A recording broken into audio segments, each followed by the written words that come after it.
Have you ever escaped a relationship with a narcissist? If you have, you probably know that feeling of freedom isn't always the instant peace you expected. Instead, it often feels confusing, disorienting, and even empty. It's like stepping out of a storm into an eerie silence. You're left wondering, what just happened?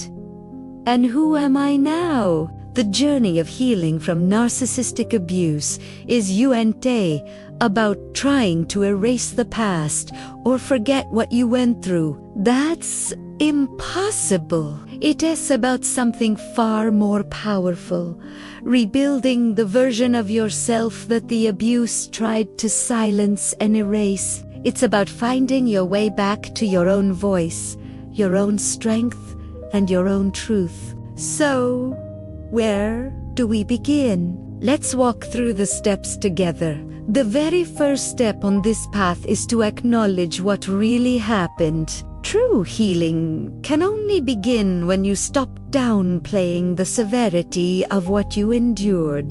Narcissists are masters of manipulation. They condition you to doubt your own mind, to question your memories, your feelings, and your sanity. You might have been told you were too sensitive, crazy, or that you were overreacting. Over time, you may have even started to believe it, but let me be clear, you weren't. What you experienced was real. It was manipulation, it was gaslighting, and it was abuse. Naming it truly, calling it what it is, without apologies. The first and most crucial step toward reclaiming your power, it's the moment you stop accepting their distorted reality and start trusting your own. Step 2 is all about reconnecting with your identity. After months or even years of being gaslit, it's common to feel like you've lost touch with who you are. The narcissist's voice can become so loud in your head that it drowns out your own. You might not even remember what you liked or who you were before they came into your life. So, start small. It doesn't have to be a grand gesture. Ask yourself a simple question. What did I love to do before them? Maybe it was painting, or listening to a certain kind of music, or hiking in nature. Maybe it was just laughing with friends without a filter. Whatever it was, find those small joys again. Each time you engage with something that feels authentically you're strengthening the connection to your true self. These moments are like breadcrumbs, leading you back home, away from survival mode and into a life filled with genuine passion and joy. This brings us to step 3. Rebuilding your self-worth from the ground up. Narcissistic abuse is a systematic erosion of your confidence. Your self-worth didn't just vanish. It was intentionally and methodically chipped away. You were conditioned to believe that your value was tied to pleasing them, to walking on eggshells, to earning their approval. Healing means reteaching your nervous system a new truth, that you are inherently worthy of peace, love, and respect, and you don't have to earn it through suffering. One of the most powerful tools for this is self-compassion. Treat it like a daily prescription. Start speaking to yourself with the kindness and understanding that you always wished someone had shown you. When that inner critic starts echoing the narcissist's words, gently challenge it. Remind yourself that you are resilient, you are strong, and you are deserving of your own kindness. This isn't about being arrogant. It's about restoring the fundamental respect for yourself that was stolen.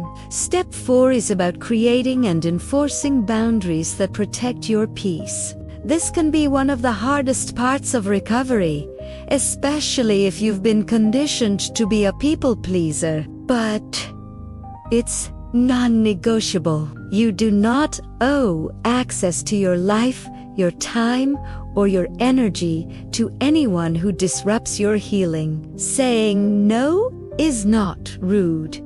It's a profound act of self-preservation. It's a declaration that your well-being matters more than someone else's comfort.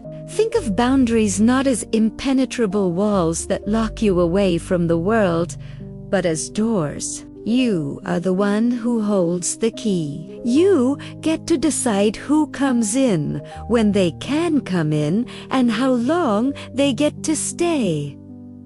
Protecting your peace is not selfish. It's essential for your recovery. Finally, we arrive at step 5.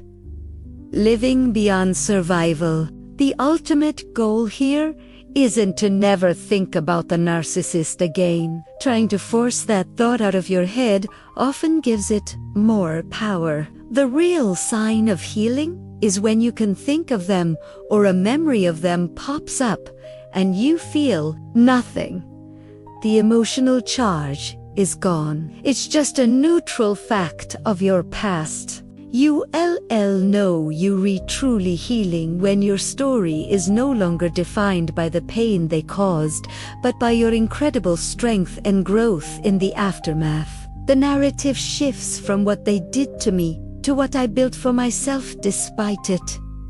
Remember, you aren't broken for having stayed. You weren't weak. You were loyal. But you were loyal to a carefully constructed lie. Now, you have the beautiful, powerful opportunity to be loyal to yourself. You are free to build a life that is honest, authentic, and completely your own. Healing isn't about going back to who you were before the abuse. That person is gone. And that's okay. Healing is about becoming the person you are always meant to be, stronger, wiser, and more in tune with your own soul.